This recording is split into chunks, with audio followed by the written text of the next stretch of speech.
Con la parte de patología de pleura, esto es una de las patologías de las que ustedes viven todos los días en el hospital, ¿no? Diferentes causas, detalles. Vamos a precisar cosas muy puntuales para que ustedes puedan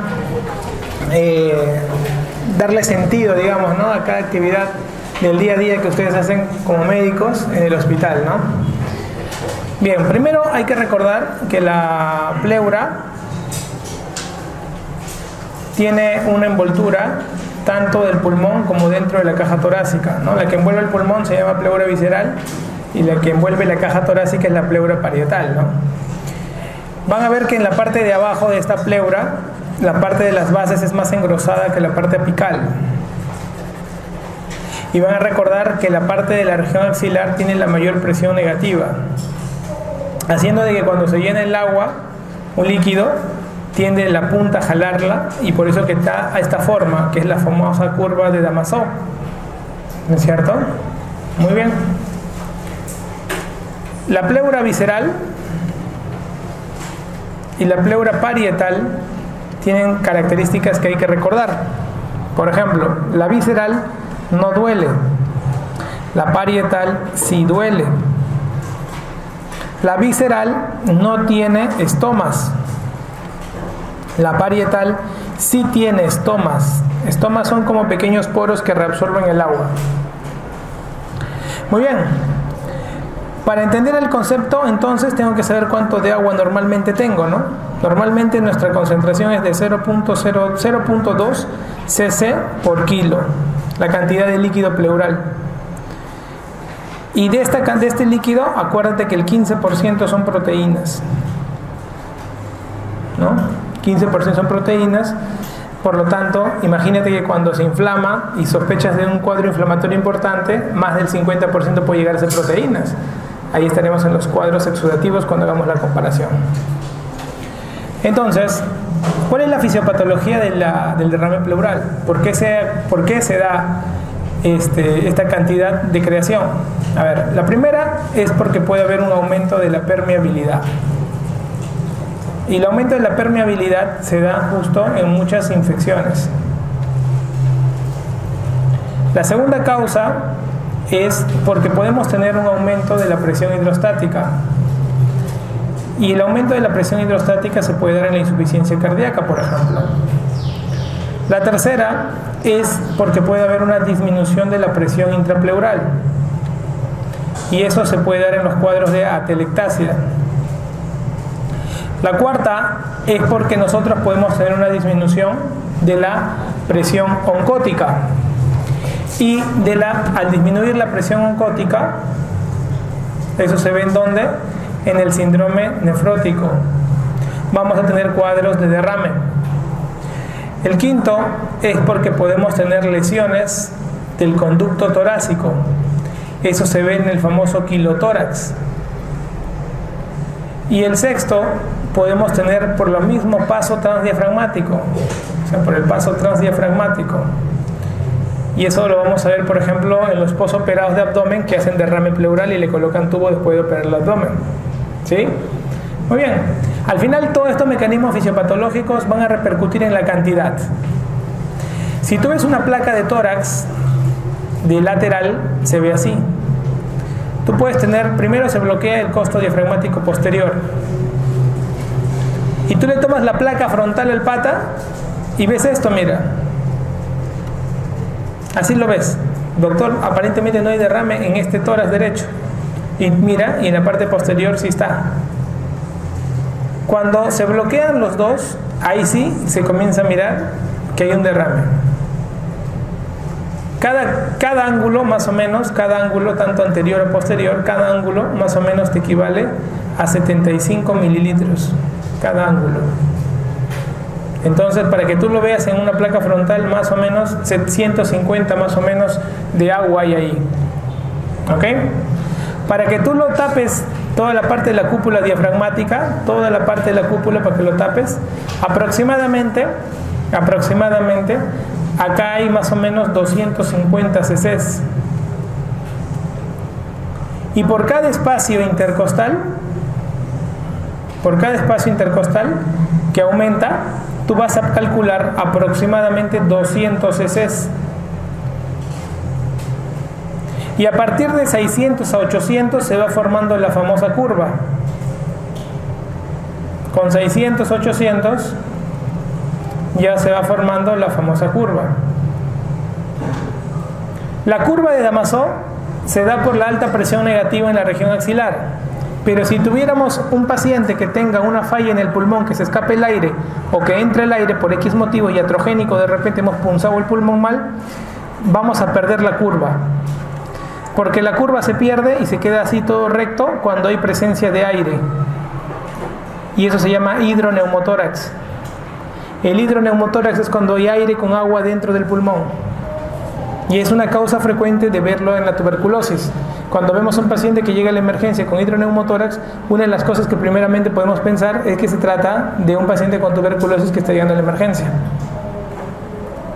La cavidad torácica total puede ocupar 3 litros en ambos. Acuérdate, la capacidad pulmonar total, ¿cuánto era? 3 litros más o menos, ¿no? Si tú multiplicas el BAC, que es 500, por la frecuencia respiratoria, ¿no? ¿Cuánto en general te va a dar ese cambio? Aproximadamente. Si yo multiplico BAC por la frecuencia respiratoria, esa será la capacidad pulmonar total en un minuto que yo voy a trabajar, ¿no? Entonces, acá normalmente tenemos 3 litros y 3 litros. ¿Tú cuánta sangre tienes? 4 litros y medio, ¿no? 70 cc por kilo. Si tú, imagínate, si acá todo 3 litros de tu sangre se meten acá y tú tienes 4 litros y medio, ¿no te da un shock o no? Recontra shock. El shock se da cuando se pierde más del 30% del hematocrito. Entonces ya puede hacer un shock. Entonces ten cuidado con respecto a la cantidad y cómo puedes cuantificar de manera práctica. ¿Ok? Muy bien. Doctor, una pregunta. Por ejemplo, yo tengo un paciente con neumonía, sospecho de neumonía en realidad y veo esta placa, mira. Hay un derrame, ¿no? Sí, es lo típico, pues hay un derrame ahí. Ya. ¿Lo punzo o no lo punzo? Pregunta muy importante. Para punzar un derrame, no te olvides que hay un corte. 400. Si tiene menos de 400, lo puedes punzar. Si tienes la obligación de punzarlo, lo puedes punzar, pero siempre hazlo con ecografía guiada. Si tiene más de 400, lo puedes hacer a ojo. Al ojo nomás. O sea, ya échate, señor, debajo de la escápula, 2 dedos, pa, le metes la punción, se acabó, tóraco. ¿Ya? Pero tú tienes que saber, en primer lugar, cuál es el motivo de punzar a alguien. Y para eso tienes que preguntarte, ¿la toracocentesis, doctor, es diagnóstica o es terapéutica? Pregúntate eso. ¿Por qué? Todo líquido que hay en la pleura no se punza. Porque el 40% de las neumonías, por ejemplo, hacen derrame. Y no por eso las voy a punzar. ¿Cuándo yo punzaría una neumonía, por ejemplo? Cuando veo que va mal la neumonía. Cuando veo que la fiebre persiste por más de 72 horas, pese a que le doy antibióticos. Cuando veo que el paciente está yendo mal, deteriorándose. Entonces, de repente el germen no es el correcto al cual yo estoy tratando. Entonces, desearía ver ese germen. Entonces, le voy a punzar para sacar en el líquido ese germen y poder estudiar. Es un motivo terapéutico importante. ¿Ok? Y el motivo diagnóstico, ese es el diagnóstico importante. Y el motivo terapéutico, ¿cuál será? Hacerle una tóraco a una persona que venga con distrés respiratorio. Se ve mucho eso en los pacientes con tumores. Pacientes con tumores se llenan la cavidad torácica y tienen dificultad. Entonces le haces toracocentesis evacuatoria. Ahí ya no pienso en diagnóstico porque ya sé que tiene un diagnóstico probablemente. Pero si recidiva la toracocentesis, ya no voy a hacer toracocentesis de nuevo. Probablemente le coloque un tubo de drenaje para luego soldar la pleura. Y eso se hace con pleurodesis. Pleurodesis. ¿Ok? Entonces, doctor, mi primer motivo me va a permitir, el motivo que tenga, me va a permitir saber si estoy entre un exudado o un trasudado. Los exudados, sus causas son locales, o sea, del pulmón. El trasudado, sus causas son sistémicas, o sea, siempre tienen mayor compromiso de cosas fuera del pulmón. ¿Ok? Por ejemplo, si yo tengo en las claves enfermedades que pueden atacar todo el cuerpo y veo tuberculosis, por ejemplo, y digo, ese es del pulmón bastante, ¿no? Puede atacar todo el cuerpo, pero es más del pulmón. Sospecharé que harán un tipo exudativo a la tuberculosis. Las neumonías, ¿qué tipo de derrame harán? Son del pulmón, exudados. Son causas más locales los exudados.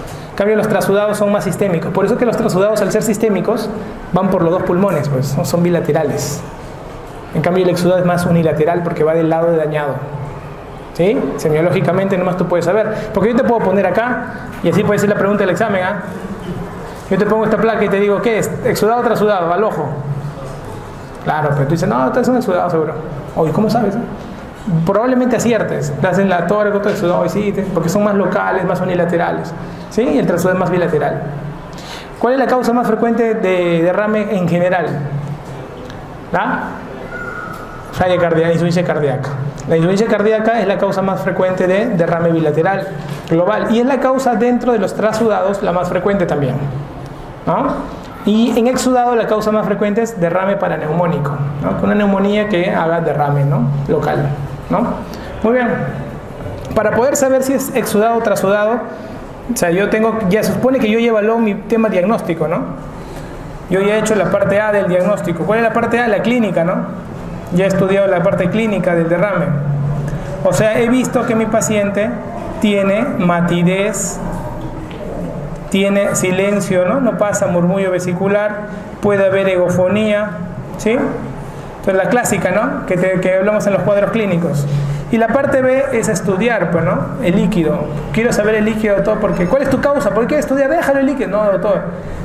Siempre tiene que haber un motivo en la pregunta que quieren estudiar el líquido. Y es porque generalmente va mal. Todo lo que va mal tiene que estudiarse. ¿Ya? Entonces, en ese momento voy a aplicar los criterios de Light. Y los criterios de Light son 3. El primero es las proteínas de la pleura entre las proteínas del suero. Si son mayores de 0.5. El DHL de la pleura entre el DHL del suero, si es mayor de 0.6. Y si el DHL es mayor de 2/3 del límite superior del suero.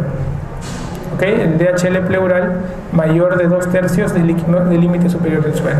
Si sale positivo cualquiera que salga positivo va a exudado. En cambio, tiene que ir negativo todo para que recién sea trasudado.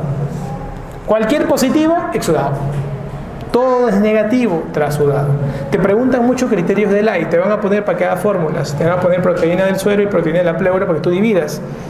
Y tú vas a definir con eso la causa del derrame. Así va a ser la pregunta. Algunas peculiaridades del líquido. Cuando yo obtengo un líquido que quiero estudiar, o sea, diagnóstico, yo tengo que mandar parte del líquido al citoquímico,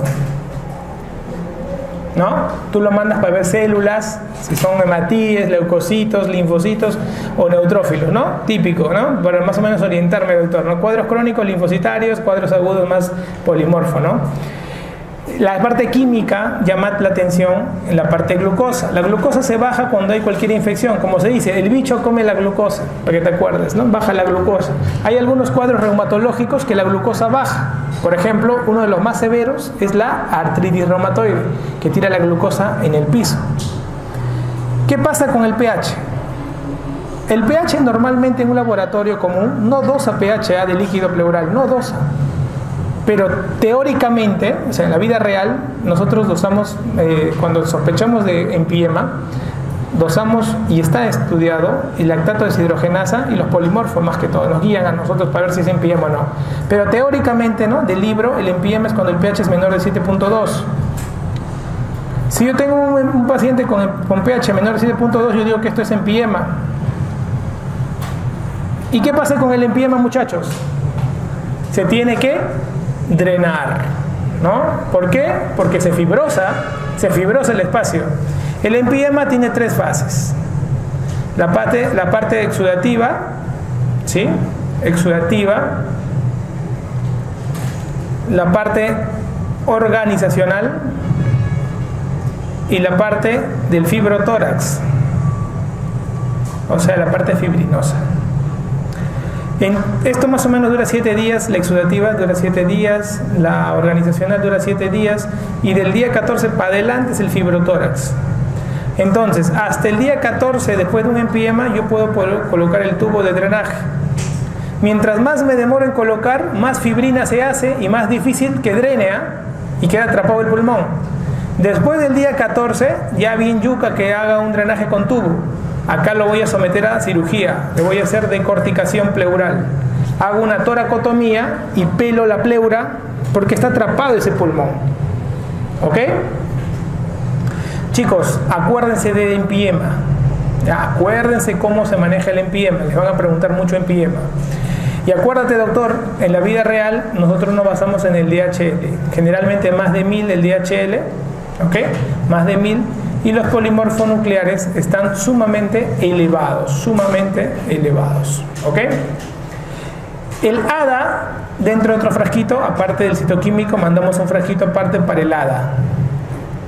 Y el ADA puede estar aumentado, sobre todo si es más de 45, sospechamos de tuberculosis. Otro frasquito mandamos para el cultivo de hongos y otro frasquito para el cultivo de gérmenes comunes. Si sospechamos de tuberculosis, mandamos otro frasquito para tuberculosis.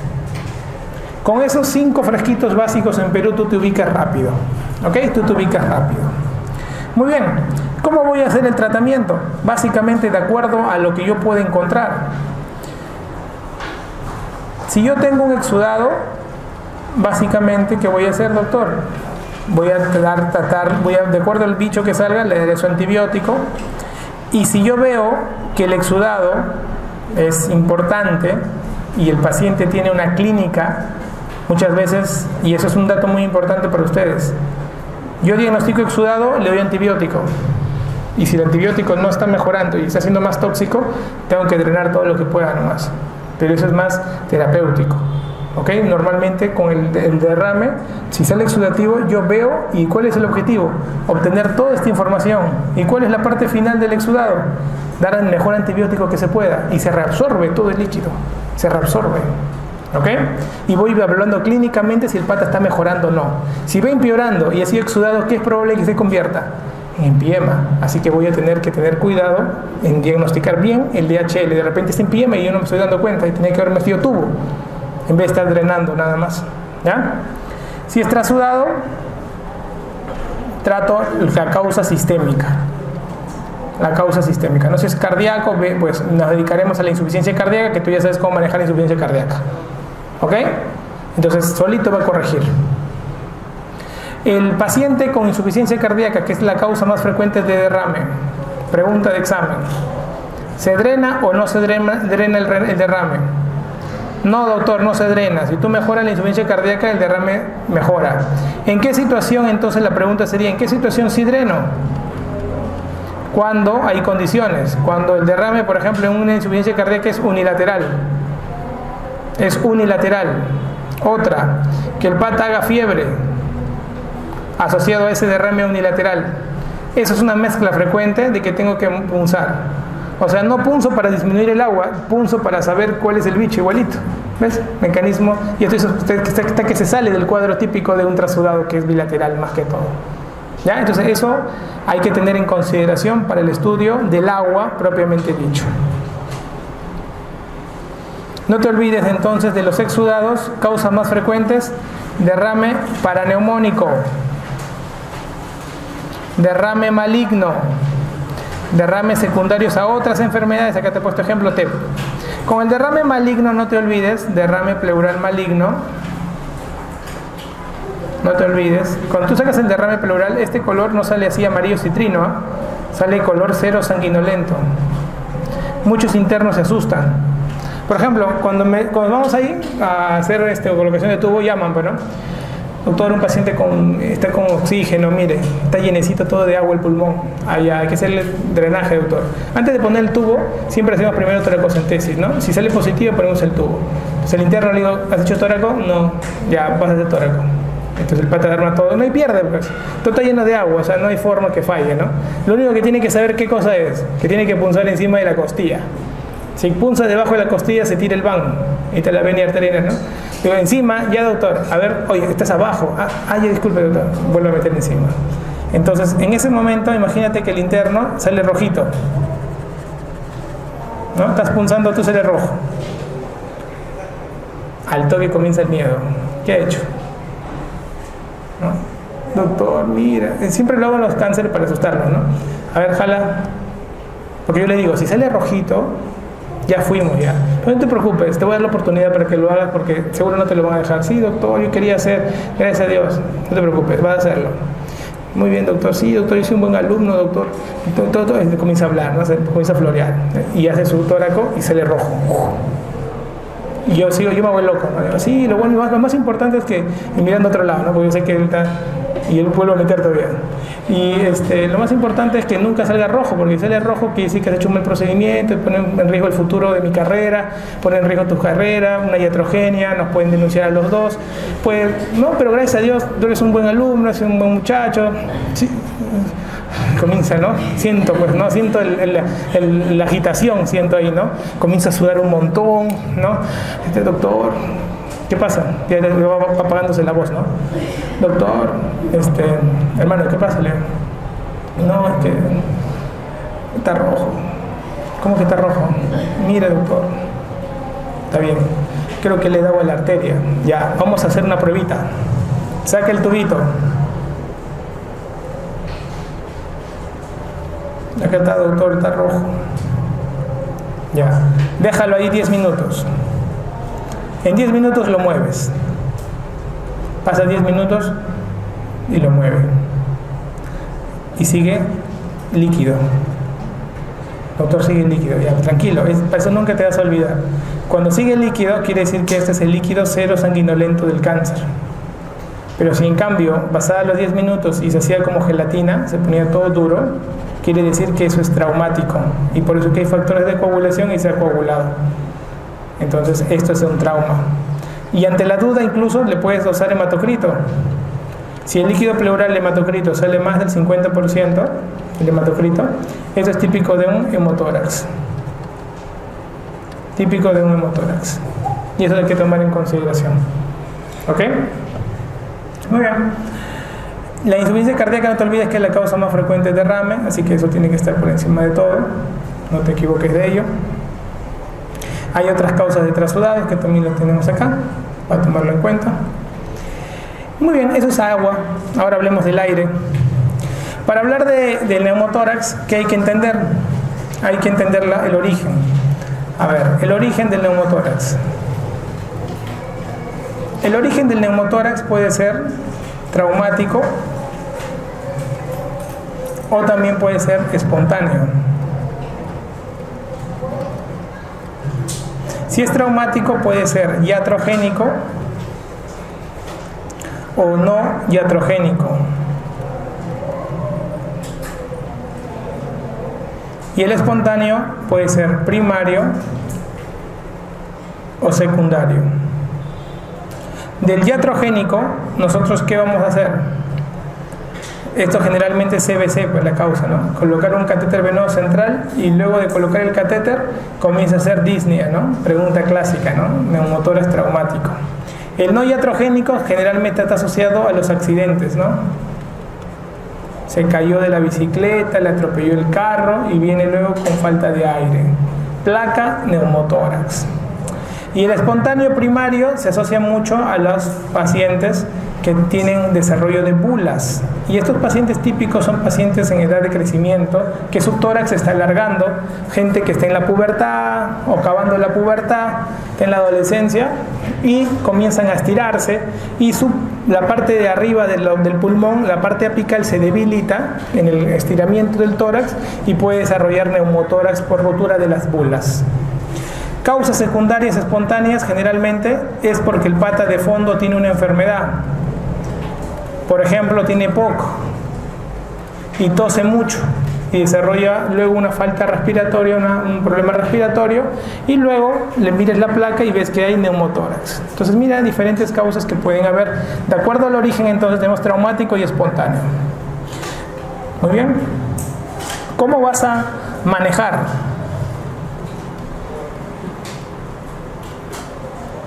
¿Cómo vas a manejar? Puede ser que el origen del neumotórax, tengamos un neumotórax cerrado o tengas un neumotórax abierto. No importa si es cerrado o abierto. ¿Qué pasaría si ambos, neumotórax abierto o cerrado, no tienen alteración hemodinámica? Si no tienen alteración hemodinámica, entonces quiere decir que lo vas a tratar de acuerdo al porcentaje del neumotórax. En cambio, si tienen alteración hemodinámica, estos de aquí, sea abiertos o cerrados, abierto me refiero por ejemplo a un cuchillazo, ¿no? En el tórax abierto. Cerrado, todas estas causas de arriba que ven acá pueden ser cerradas, ¿no? El traumático, el accidentado no nitrógeno puede ser abierto también, ¿no? Puede tener alteración hemodinámica. Y si tiene alteración hemodinámica, ¿qué tenemos que ver? Si tiene alteración hemodinámica, vamos a llamarle otro nombre: neumotórax atención. Entonces, ¿en qué caso un neumotórax tiene alteración hemodinámica? Tiene cuando es un neumotórax que hace un efecto de válvula y hay liberación de aire al espacio pleural, ¿sí? O hay entrada de aire de afuera, y el aire es tan importante como en esta placa, por ejemplo, ¿no? Que empuja el mediastino, y al empujar el mediastino colapsa la vena cava y de esa manera disminuye el retorno venoso. Y si disminuye el retorno venoso, al final, ¿qué va a pasar? Disminuye el gasto cardíaco. Entonces el paciente va a tener un cuadro de ¿qué? Puede tener un cuadro de hipotensión asociada a todo este problema, ¿no? ¿Cómo tratas un neumotórax atención? Es distinto, ¿no? Entonces tenemos dos tipos de manejo. Un manejo cuando no hay alteración hemodinámica, que va a depender del porcentaje, ¿sí? Un tipo de manejo. Y el otro tipo de manejo cuando hay alteración hemodinámica, que depende justamente de esto, la alteración.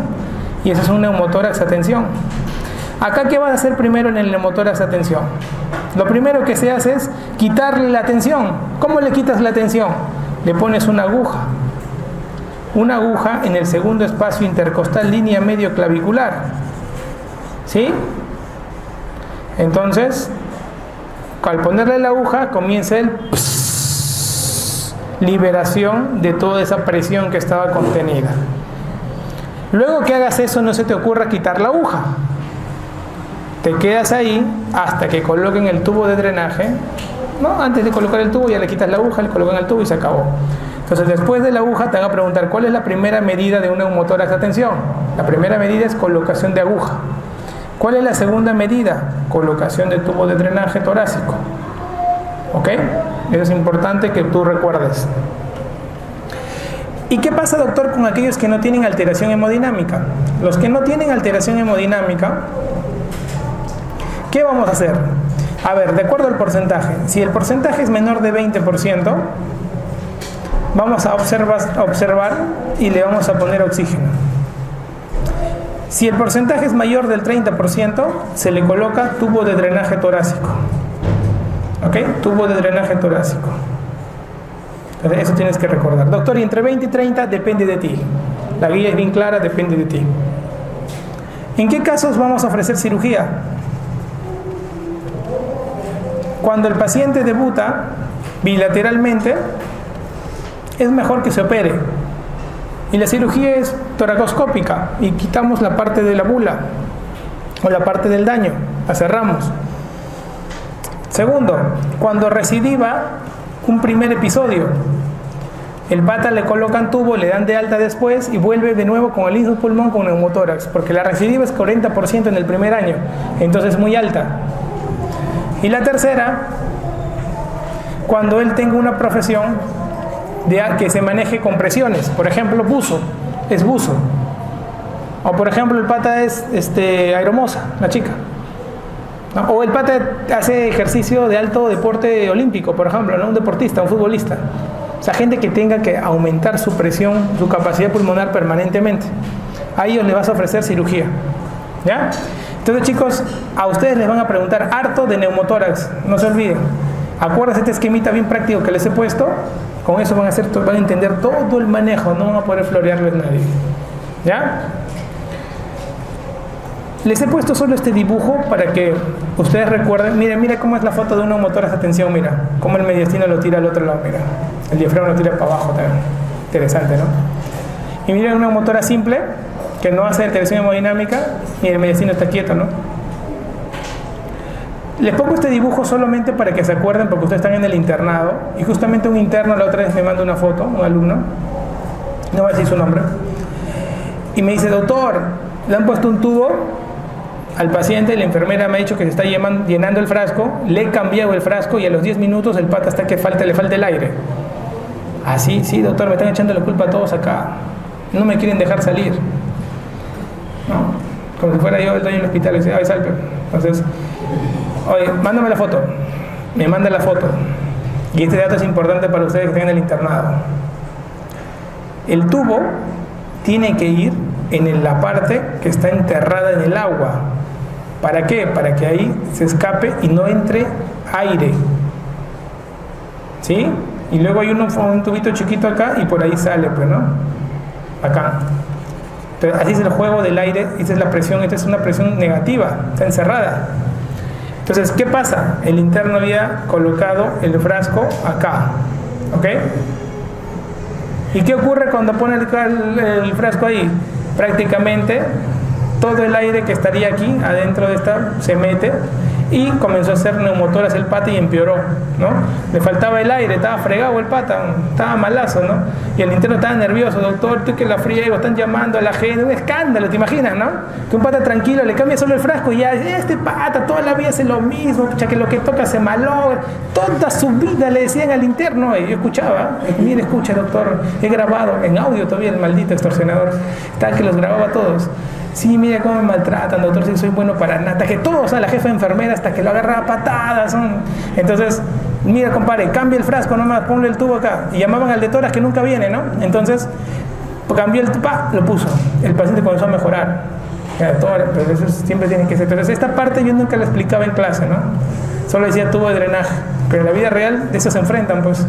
Ya no se olviden, va a ir al lado que está enterrado, siempre al que está enterrado, ¿ya? Dato importante. Miren acá cómo le meten la aguja. Mira, puedes usar un Avocat 14, un Avocat 16, lo que tú quieras, no importa.